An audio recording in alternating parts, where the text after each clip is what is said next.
सो good morning everybody, myself Acharya Vishwendra. आज आपसे patterns of NEET physics के बारे में डिस्कस करूँगा।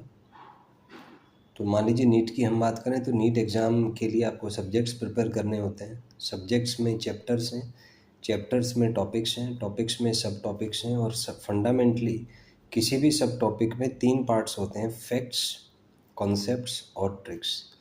फैक्ट से मतलब वो इन्फॉर्मेशन है जो आपको एज इट इज़ याद करनी होती है, जिसको आप किंतु परंतु से नहीं डिराइव कर सकते, बिकॉज ये फैक्चुअल इन्फॉर्मेशन एक्सपेरिमेंटल डेटा होता है। इसमें आपका थिंकिंग प्रोसेस काम नहीं करेगा और ज़रूरत भी नहीं है। तो ये तो एग्जैक्टली आपको याद करने पड़ते हैं। Point number 2, concepts. कॉन्सेप्ट्स मतलब आपका थिंकिंग प्रोसेस जिसमें यूज़ है, एनालिसिस जिसमें यूज़ है, parietal lobe of the brain is used in that, visualisation used है। तो वो चीज़ एक कॉन्सेप्ट कहलाती है, अवधारणा, जिसमें आप सोच सकते हैं, आप मैकेनिज़्म बना सकते हैं, उसके प्रपोजिशंस दे सकते हैं, प्रपोज कर सकते हैं कि ऐसे हुआ होगा। सो उसमें थोड़ा बहुत लिबर्टी है, you can design your on solutions, but उसमें भी जो फैक्ट्स है वो वही चलेगा जो एक्सपेरिमेंटली वेरीफाइड है। आप अपना फैक्ट्स नहीं बना सकते। तो मान लीजिए एक्सेलरेशन ड्यू टू ग्रेविटी वो 9.8 मीटर पर सेकेंड स्क्वायर होता है approximately on the surface of earth. तो ये एक स्टैंडर्ड एस्टेब्लिश्ड फैक्ट्स है, आप अपना कोई उसमें वैल्यू नहीं बना सकते। सो ये थोड़ी सी बात ध्यान रखेंगे।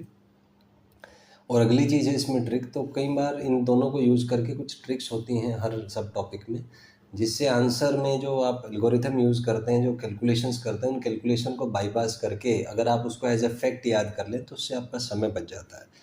तो यही तीनों चीज़ें उसमें मेन हैं और इन तीनों को मिला के एक पैटर्न बनता है। तो ये आज मैं आपसे एक पैटर्न बेस्ड स्टडी के बारे में बात करूंगा कि इसके क्या प्रोज एंड कॉन्स हैं, क्या इसके बेनिफिट्स हैं। तो उसके बारे में डिस्कस करते हैं। आइए सबसे पहले कन्वेंशनल वे देखते हैं कि कैसे कन्वेंशनल तरीके से कोई व्यक्ति बच्चा स्टडी करता है। तो नीट की अगर हम बात करें तो इसमें टोटल 79 चैप्टर्स हैं as per NCERT, physics, chemistry और बायो में टोटल मिला के। और लगभग एक चैप्टर में हम बात करें तो लगभग 50 पेज एक बच्चा कर लेता है उसमें। तो इसमें आपकी थ्योरी हो गई, क्वेश्चंस हो गए, डीपीपीज, मॉड्यूल्स और पीवाईक्यू सब डिस्कशन करके मोटा मोटा ये 50 पेजेस बनते हैं एक कंटेंट एक चैप्टर का। तो जैसे मान लीजिए बच्चे ने कोई चैप्टर कोई नोट्स बनाए तो उसमें ये बुक इस तरीके से होगी, इसमें लगभग 50 पेज होंगे सिक्वेंशियली, एक के बाद एक, वो पूरा एक स्ट्रक्चर बन जाता है।